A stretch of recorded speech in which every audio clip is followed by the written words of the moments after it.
Një aksident rrugor është regjistruar mëngjesin e kësaj të premte në autostradën Fier-Vlorë. Ngjarja ka ndodhur pranë fshatit Panaja, ku sipas informacioneve janë përfshirë 3 automjete. Në aksident janë përplasur një furgon tip Benz me targa AB 498 JR, një tjetër automjet tip Benz, si dhe një mjet i tonazhit të rënd. Si pasojë e përplasjes së fortë, automjeti i rënd një bot ujë ka dalë nga rruga dhe është përmbysur në anë të saj, duke shkaktuar bllokim të pjesëshëm të qarkullimit në zonë.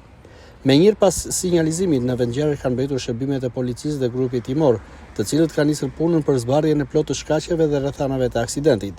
Ndërkohë ekipet e emergjencës kanë dhënë ndihmën e parë për personat e përfshirë në përplasje.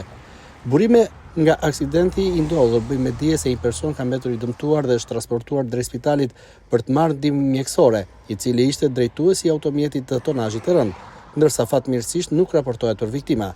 Policia po vijon hetimet për të përcaktuar përgjegjësit dhe shkaqjet që çuan në këtë aksident.